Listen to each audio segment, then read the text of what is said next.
Hello guys and gals, and welcome to another episode of Skills and Abilities.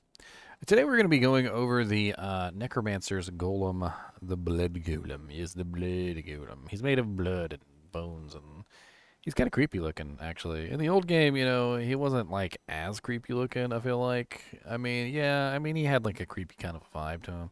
But in the newer version of the game, they kind of made him look extra creepy. Let's be honest. The Blood Golem is a golem that saw a lot of use in early versions of Diablo 2, and this was before Diablo 2 Resurrected. If you guys and gals were unaware, there was a specific link between the Blood Golem and Iron Maiden, which made the Blood Golem a very, very effective Iron Maiden target.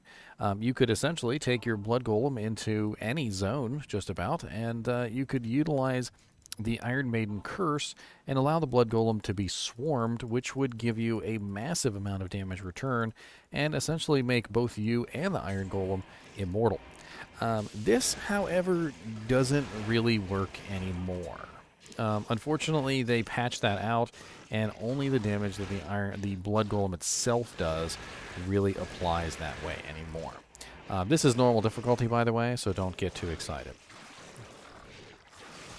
As you can see, though, the Blood Golem is stealing life, and every single time he steals life, he is applying that life to me. However, stealing life is a bit of a stretch because that's not how the Blood Golem's ability works, and as we talk about it, you will realize that the Blood Golem is weird.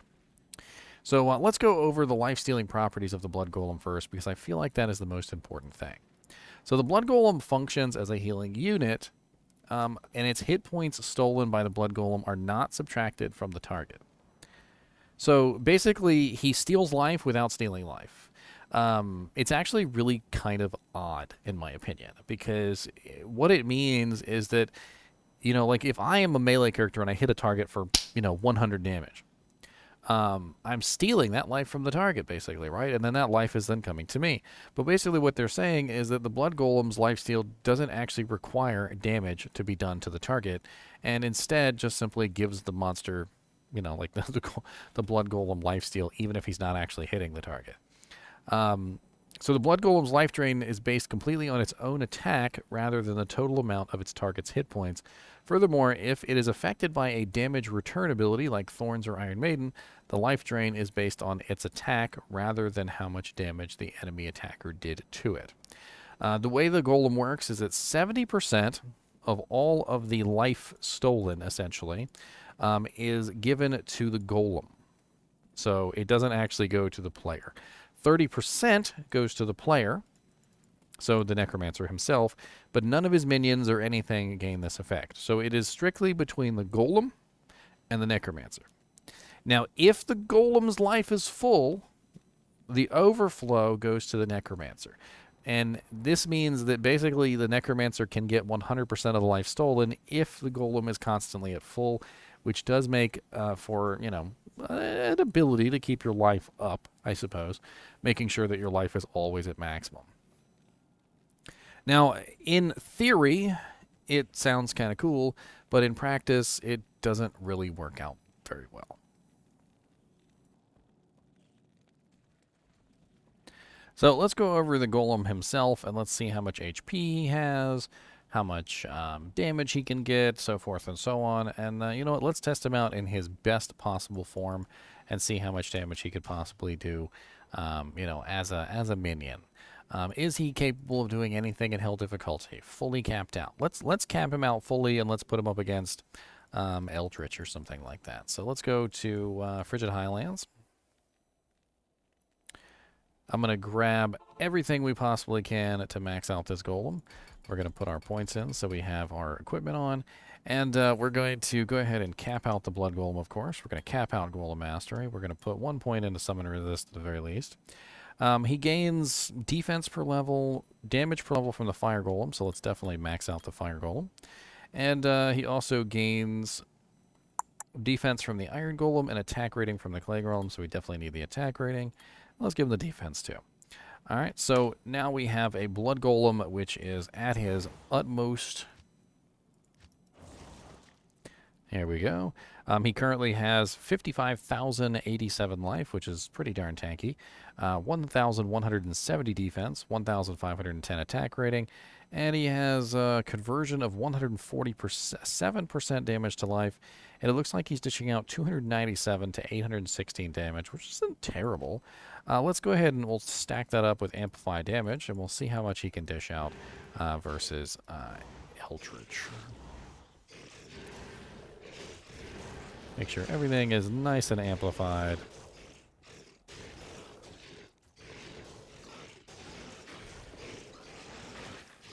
I mean, quite honestly, he's actually doing pretty good. I mean, he's doing a little bit better than I would have otherwise thought. Let's go ahead and pump some points into Vitality here so that we actually have some HP.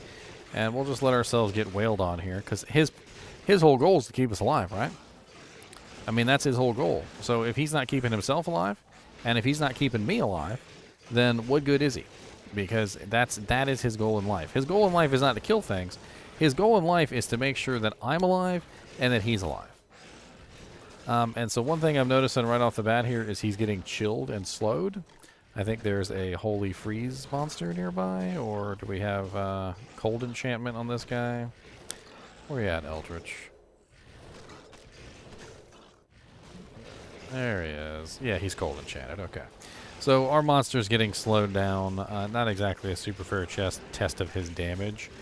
He was able to kill somebody, though, so that's rather interesting. Let's try Iron Maiden. Let's see how well Iron Maiden does on this guy. So we'll give him a really nice Iron Maiden. Maybe this will work a little bit better with the Blood Golem.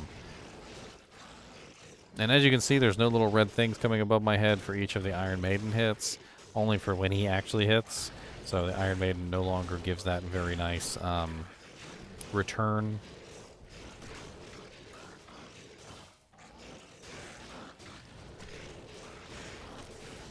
Now, nobody's going to spend this many points in a golem. Let's be perfectly honest. Nobody's putting 100 points into their golem.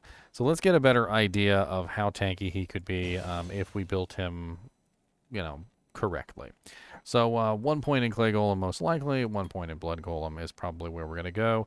We're probably not going to put points into fire golem, but even if we did, it would be it would probably not be clay golem and not be iron golem.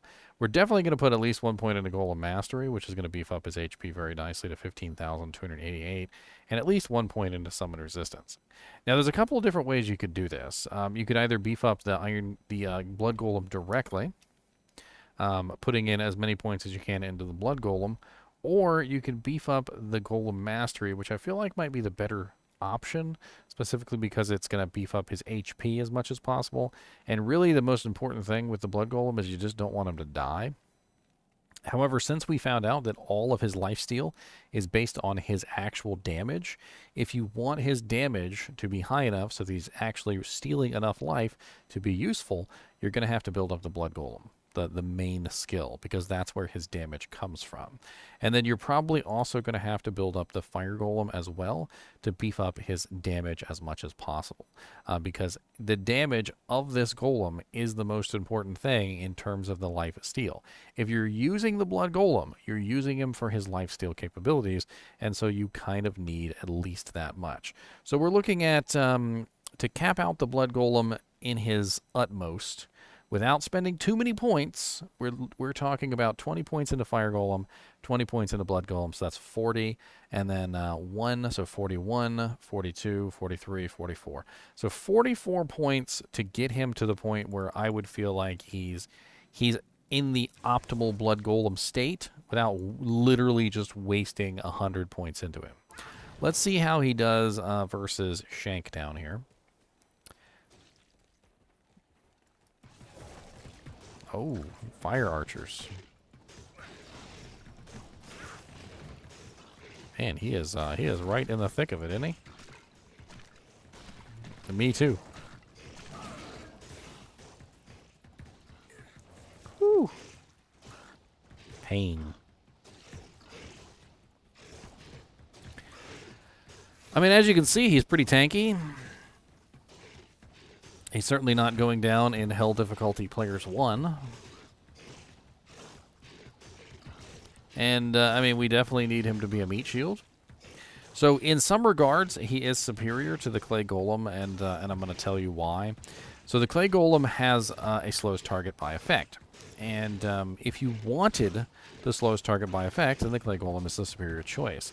But if you are in a, let's say, for instance, a Thorns build, maybe you were trying to do a really awesome Thorns Necromancer. Slowing down the enemies is not going to help out your Thorns build. You want the monsters to attack as fast as humanly possible, or monsterly possible, for a Thorns build. And the Blood Golem makes a good choice because he is extremely tanky. He steals back his own life, and he does not slow down the monsters around him. He also provides you with a little bit of a heal as well, which is certainly not a bad thing. And quite honestly, I mean, it's a nice little bonus. You know what? We can actually make him a little bit tankier. I forgot to put points in for my equipment. That'll bring him up to level 42. Let's resummon him, shall I?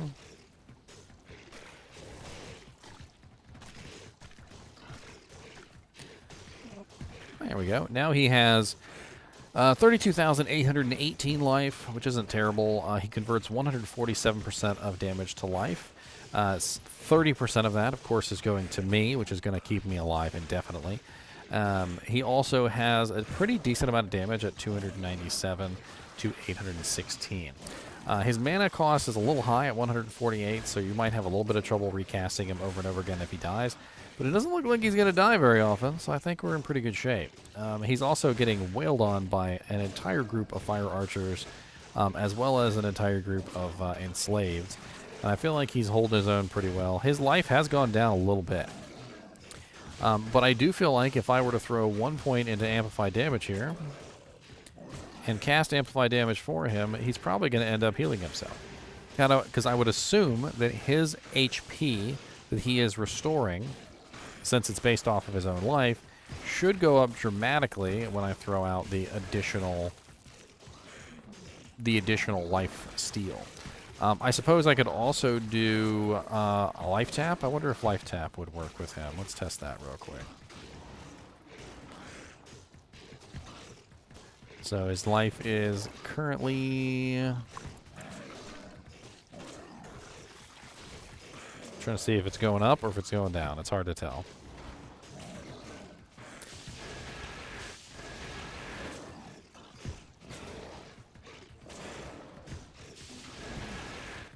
I mean, he's getting wailed on by a lot of archers. I mean, let's be perfectly honest. That's a lot of archers, okay? That is a lot of archers. And Shank's over here throwing in his bit, too. I mean, he's currently at half HP.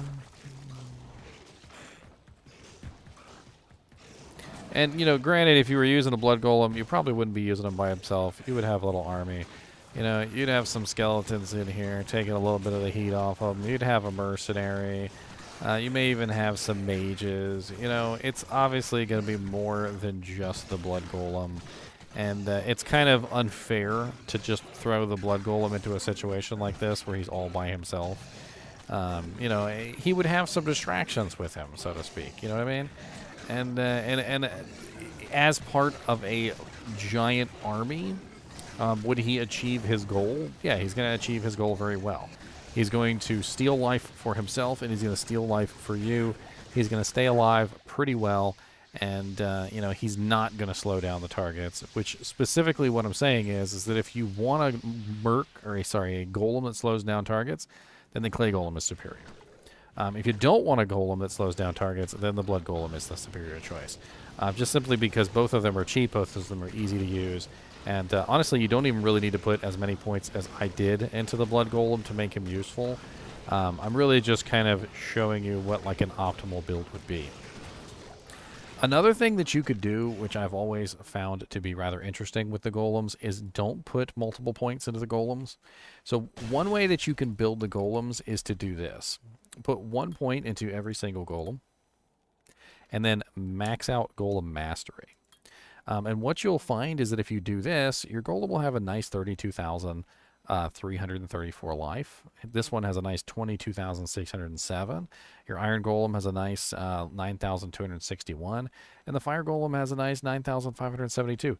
You notice that we didn't really put any points into the golem except for 1 point. We put 1 point into summon resistance, and then we put max points into Golem Mastery. And so basically all this cost us was 20, 21, 22, 23, 24, 25.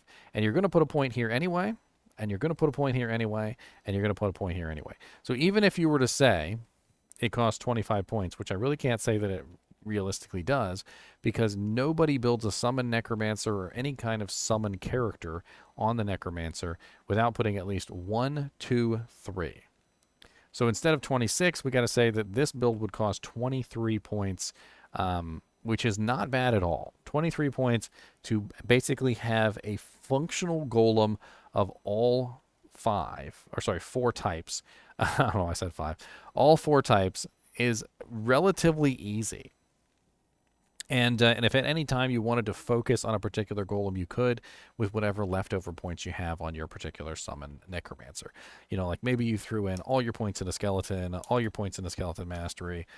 Maybe you even threw in some points into the Mages and 1 point into Revive. And then whatever points you had left over at the end, you could throw it into the golem that you wanted. You know, you're obviously going to put at least 1 point to Amp. Maybe you work your way down to Decrepify. Maybe you want to make sure you have Life Tap for those Uber runs. And then Lower Resistance also could come in handy. And, you know, at that point, you're still looking at bare minimum, 17 points left over, which you could throw into one of the golems. And if we did that for the Blood Golem, we'd have a nice level 58... level 40 Blood Golem with a very nice life of 52,692 with a full skeleton army and also the mages. So we've got full skeletons, full mages, we've got decent number of revives, we've got our level 23 summon resist, our level 42 golem mastery, and we'd be able to use pretty much any of these golems if we wanted to. We could swap back and forth between the Blood Golem and the Clay Golem. Kind of up to you. All in all, I do feel like the Blood Golem is one of the lesser used golems ever since they nerfed it back in the day. And the Blood Golem really doesn't, I think, have enough damage to really warrant being useful. I feel like one thing that they could do is up the Blood Golem's damage and decrease the percentage of conversion to life. And in that way, they would keep the conversion in the right place, so they wouldn't necessarily make the Blood Golem's lifesteal absolutely insane. But giving him a little bit more damage, I think, would make him stand out versus some of the other golems. You know, the Iron Golem, the Clay Golem, they have their unique purposes. The Fire Golem is obviously a very interesting one, and we'll be going over that one soon, probably in the next video. But the Blood Golem, you know, he seems to be about damage and stealing life back, and why not bump up his damage a little bit and reduce that life steal so it's about equivalent, and make him a little bit more of a damage dealer.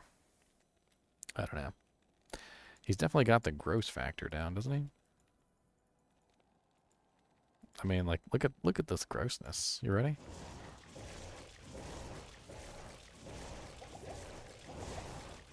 Just putting all the Blood Golem bodies on the floor. Gonna fill it all up for you. Got all them gross bodies you see.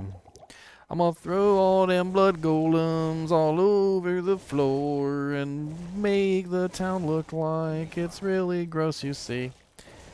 Freaking Larzik's over here like, you gonna clean this up, buddy? Like, oh, in the forge. Oh God, why? Why would you do that? I gotta work here, buddy. I've gotta work here. Why would you? Oh God, is that a spleen? Oh, on the steps too. How am I supposed to get off the pedestal?